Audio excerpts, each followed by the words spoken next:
ଢେଙ୍କାନାଳ ଜିଲ୍ଲାର ପ୍ରଥମ IAS officer ହେଉଛନ୍ତି ପ୍ୟାରୀମୋହନ ମହାପାତ୍ର। 1963 ମସିହାରେ ସେ ଆଇଏଏସ୍ ପାଇଥିଲେ। ଢେଙ୍କାନାଳ ତାଙ୍କୁ ନେଇକି ବହୁତ ଗର୍ବ କରେ। 2000ରୁ 2012 ମସିହା ପର୍ଯ୍ୟନ୍ତ ନବୀନ ପଟ୍ଟନାୟକଙ୍କ ସରକାରର ତ୍ରାଣକର୍ତ୍ତା ଥିଲେ ପ୍ୟାରୀମୋହନ ମହାପାତ୍ର। ଏକଦା ପାୱାର ସର୍କଲରେ ଖୁବ୍ ଚର୍ଚ୍ଚିତ ରହୁଥିବା ଢେଙ୍କାନାଳ ଜିଲ୍ଲା ଏବେ ଲାଗୁଛି ଯେମିତି ଅବହେଳିତ ହେଉଛି। ଏଇ ଦେଖନ୍ତୁ ସତ୍ୟବ୍ରତ ସାହୁଙ୍କ କଥା। 1991 ବ୍ୟାଚ୍ର ଆଇଏଏସ୍ ଅଫିସର ସତ୍ୟବ୍ରତ ସାହୁ ହେଉଛନ୍ତି ଢେଙ୍କାନାଳ ଟାଉନର ହାଟ ରୋଡର ମୂଳ ନିବାସୀ। ଏବେ ସେ ବୋର୍ଡ ଅଫ୍ ରେଭିନ୍ୟୁରେ ଅଛନ୍ତି। ସିନିୟରିଟି ଅନୁସାରେ ଦେଖିବାକୁ ଗଲେ ସେ ଓଡ଼ିଶାର ଚିଫ୍ ସେକ୍ରେଟାରୀ ହେବା କଥା। ଅନ୍ୟପକ୍ଷରେ ତାଙ୍କରି ବ୍ୟାଚ୍ର ଅଣଓଡ଼ିଆ ଆଇଏଏସ୍ ଅଫିସର ଅନୁଗରଙ୍କୁ ଚିଫ୍ ସେକ୍ରେଟାରୀ କରିଦେଲେ ମୋହନ ମାଝୀ ସରକାର।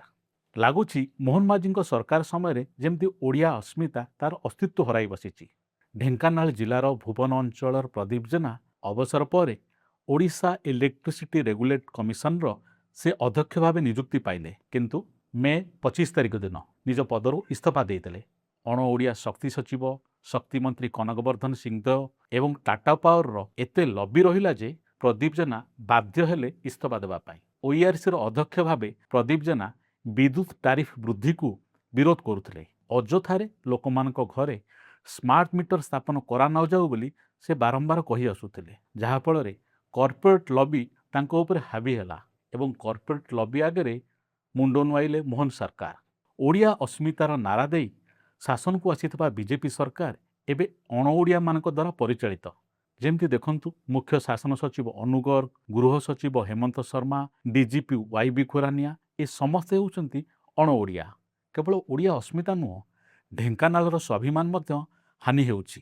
ସତ୍ୟବ୍ରତ ସାହୁ ପ୍ରଦୀପ ଜେନା ନୁହନ୍ତି, ଆଗକୁ ଟାର୍ଗେଟରେ ଆସିପାରନ୍ତି ଆଇପିଏସ୍ ଅଫିସର ସୁଧାଂଶୁ ଷଡ଼ଙ୍ଗୀ। ଢେଙ୍କାନାଳ ଟାଉନର ମୂଳ ନିବାସୀ ସୁଧାଂଶୁ ଷଡ଼ଙ୍ଗୀ 1990 ବ୍ୟାଚ୍ର ଆଇପିଏସ୍ ଅଫିସର।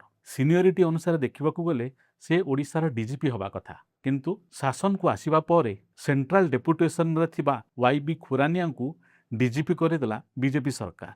ଅର୍ଥାତ୍ ସେହି 1990 ବ୍ୟାଚ୍ର ଆଇପିଏସ୍ ଅଫିସର ସୁଧାଂଶୁ ଷଡ଼ଙ୍ଗୀଙ୍କୁ ଅଣଦେଖା କରାଗଲା। ସୁଧାଂଶୁ ଷଡ଼ଙ୍ଗୀଙ୍କୁ ଡିଜିପି କରାଇ ନ ଦେବା ପାଇଁ ବର୍ତ୍ତମାନ ପଣ କରିଛନ୍ତି ଜଣେ ଭିଆର୍ଏସ୍ ନେଇଥିବା ଅଣଓଡ଼ିଆ ଆଇଏଏସ୍ ଅଫିସର। ସେହି ଅଣଓଡ଼ିଆ ଆଇଏଏସ୍ ଅଫିସର ଦିଲ୍ଲୀ ପଲିଟିକ୍ସରେ ଖୁବ୍ ପାୱାରଫୁଲ୍ ଏବଂ ପ୍ରଧାନମନ୍ତ୍ରୀଙ୍କର ଅତି ନିକଟତର। ସେ ଚାହୁଁଛନ୍ତି ଆର୍ପି କୋଚେ ବା ବିନୟ ତୋଷ ମିଶ୍ର ହୁଅନ୍ତୁ ଓଡ଼ିଶାର ପରବର୍ତ୍ତୀ ଡିଜିପି, କିନ୍ତୁ ସିନିୟରିଟି ଅନୁସାରେ ଦେଖିବାକୁ ଗଲେ ସୁଧାଂଶୁ ଷଡ଼ଙ୍ଗୀ ହେଉଛନ୍ତି ସବୁଠୁ ସିନିୟର। ସେ ଓଡ଼ିଶାର ପରବର୍ତ୍ତୀ ଡିଜିପି ହେବା କଥା, କିନ୍ତୁ ଓଡ଼ିଆ ଅସ୍ମିତା ଯେତେବେଳେ ବନ୍ଧା ପଡ଼ିଛି ସେ ସମୟରେ ଢେଙ୍କାନାଳର ସ୍ୱାଭିମାନକୁ ପଚାରେ କିଏ?